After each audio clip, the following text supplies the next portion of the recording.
السلام علیکم ورحمۃ اللہ وبرکاتہ۔ بسم اللہ الرحمن الرحیم۔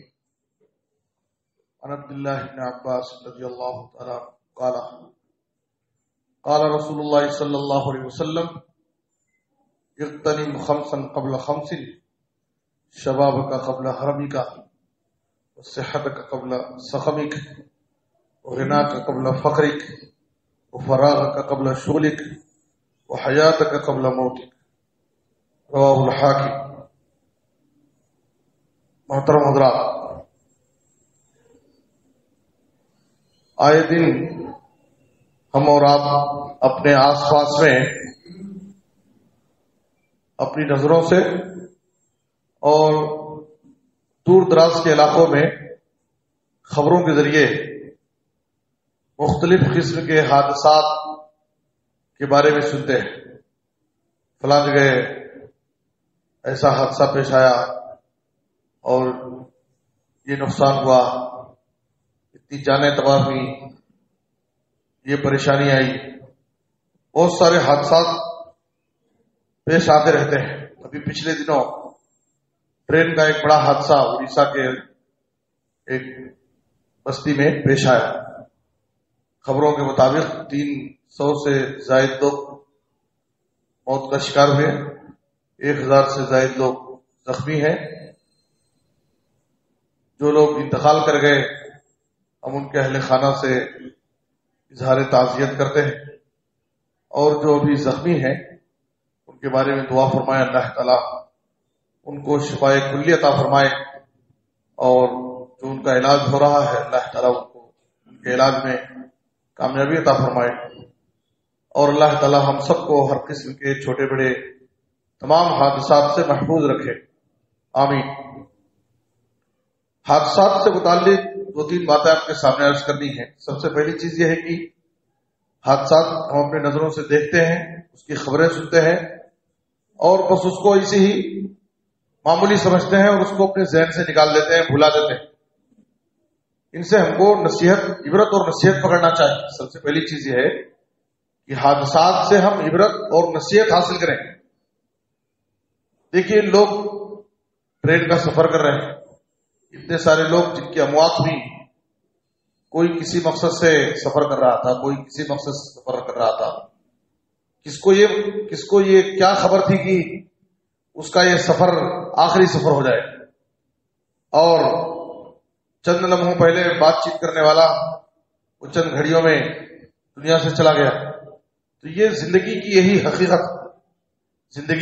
حقیقت ہے کہ انسان کو اپنی زندگی کو موت آنے سے پہلے غنیمت جاننا چاہیے۔ نبی صلی اللہ علیہ وسلم نے کہا اغتنم خمسا قبل خمس، 5 چیزوں کو غنیمت جان لو، اس کی قدر کر لو، اس سے فائدہ اٹھا لو، اس کا صحیح استعمال کر لو، اس کے زوال سے پہلے، اس سے محروم ہونے سے پہلے۔ آپ صلی اللہ علیہ وسلم نے کہا جوانی کی قدر کر لو بڑھاپا آنے سے پہلے، صحت کی قدر کر لو بیماری آنے سے پہلے، مالداری کی قدر کر لو غریبی آنے سے پہلے، وقت فرصت سے فائدہ اٹھا لو مصروفیات بڑھنے سے پہلے، اور زندگی کو غنیمت جان لو موت آنے سے پہلے۔ تو انسان کو اپنی زندگی کو اللہ کی امانت سمجھ کر اس زندگی سے ہمیں زیادہ سے زیادہ فائدہ اٹھانا چاہیے، اور موت آنے سے پہلے سفر آخرت کے لیے جو سب سے بڑا سفر ہے، زندگی کا آخری سفر، اس سفر کے لیے نیکیوں کا توشہ جمع کرنا چاہیے۔ دوسری بات یہ ہے کہ یہ حادثات سے متعلق شیطان بھی ہمارے دلوں میں مصیبت اور حادثے میں یہ موقع پر شیطان طرح طرح کی وسوسے ہمارے دلوں میں ڈال کر کے ہم کو بھٹکانے کی بھی کوشش کرتا ہے۔ ایسے موقع پر نبی صلی اللہ علیہ وسلم نے کہا کہ وَإِنْ أَصَابَكَ شَيْءٌ فَلَا تَقُلْ لَوْ أَنِّي فَعَلْتُ لَكَانَ كَذَا وَكَذَا وَلَكِنْ قُلْ قَدَّرَ اللَّهُ مَا شَاءَ فَإِنَّ لَوْ تَفْتَحُ عَمَلَ الشَّيْطَانِ۔ جب کوئی مصیبت آئے، کوئی حادثہ پیش آئے تو اگر مگر مت کرو، اگر میں ایسا کیا ہوتا تو میں حادثے کا شکار نہیں ہوتا تھا، اگر میں ایسا کر لیتا تو میں بچ جاتا تھا۔ اس لیے کہ اگر مگر یہ شیطانی ڈگر ہے، شیطان وہاں سے ہمارے عقیدے کو خراب کر رہا ہے، ہم کو بھٹکا رہا ہے، بلکہ ایک مومن کو فوراً مصیبت اور حادثے میں فوراً اس کی زبان سے یہ الفاظ ادا ہونا چاہیے قدر اللہ وما شاء فعل، یہ اللہ نے جو مقدر میں لکھا تھا، یہ اللہ کا فیصلہ تھا، وہ ہوا۔ تو انسان کو تقدیر کے فیصلے پر راضی ہو جانا چاہیے۔ تقدیر میں کیا ہے؟ دو چیزیں ہیں، ایک خیر بھی ہے، شر بھی۔ تقدیر کے دونوں پہلوؤں پر ایمان لانا ہے، ان تؤمن بالقدر خیرہ وشرہ، تقدیر کے خیر پر بھی ایمان رکھنا ہے اور شر پر بھی ایمان رکھنا ہے۔ سورہ حدید کی آیت نمبر 22 میں اللہ نے کہا ما اصاب من مصیبت فی الارض ولا فی انفسکم الا فی کتاب من قبل ان نبراها ان ذلک علی اللہ یسیر۔ زمین میں جو مصیبتیں، جو حادثات پیش آتے ہیں، تمہاری اپنی ذات میں، تمہارے اپنے نفس میں جو مصیبتیں اور پریشانیاں آتی ہیں، یہ اسی تقدیر کا حصہ ہے جو اللہ تعالیٰ نے پہلے ہی تقدیر میں لکھ دیا ہے اپنے علم کی روشنی میں۔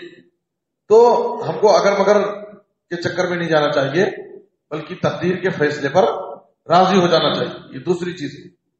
اور تیسری بات یہ ہے کہ ایسے حادثات جو ہمارے سامنے پیش آئے تو ہم کو لوگوں کو تسلی دینی چاہیے، لوگوں کو ہم تسلی دیں، ان کو ان کے غمخوار بنیں اور ان کے حق میں دعائیں کریں۔ ایک مسلمان کا، ایک تو مسلمان کے مسلمان پر حقوق ہے اور دوسرے کچھ انسانی حقوق بھی ہوتے ہیں۔ ایسا نہیں کہ صرف مسلمان اگر کہیں حادثے کا شکار ہوا تو ہم اس کو تسلی دیں اور اس کے غم میں شریک ہوں۔ کچھ انسانیت بھی ہوتی ہے، انسانی رشتے کے ناطے بھی اگر کسی کافر کے ساتھ، کسی غیر مسلم کے ساتھ بھی کوئی حادثہ پیش آتا ہے تو انسانیت کے ناطے ہم اس کی تعزیت کریں اور اس کے پاس پہنچے اگر پہنچ سکتے ہیں، یا کم سے کم اس کے حق میں ہم اظہار تعزیت کر سکتے ہیں۔ تو یہ انسانی رشتے کا بھی تقاضا ہے۔ تو ہمیں اس موقع پر یہ سب تعلیمات اسلام کی طرف سے دی گئی ہیں، ہمیں چاہیے کہ ان تعلیمات کو ہم سمجھیں، ان پر عمل کریں، تاکہ مصائب و مشکلات میں شیطان ہمارے عقیدے کو خراب نہ کر سکے اور ہم کو اگر اور مگر میں پھنسا کر ہم کو بھٹکا نہ سکے۔ اللہ سے دعا ہے کہ اللہ تعالیٰ ہمیں ان باتوں کو سمجھنے اور پر عمل کرنے کی توفیق عطا فرمائے، اور ہر شر سے، ہر پریشانی سے اللہ ہم سب کی حفاظت فرمائے، دنیا اور آخرت کی سعادت نصیب فرمائے۔ آمین تقبل یا رب العالمین۔ صلی اللہ علیہ نبینا محمد وآلہ وصحبہ۔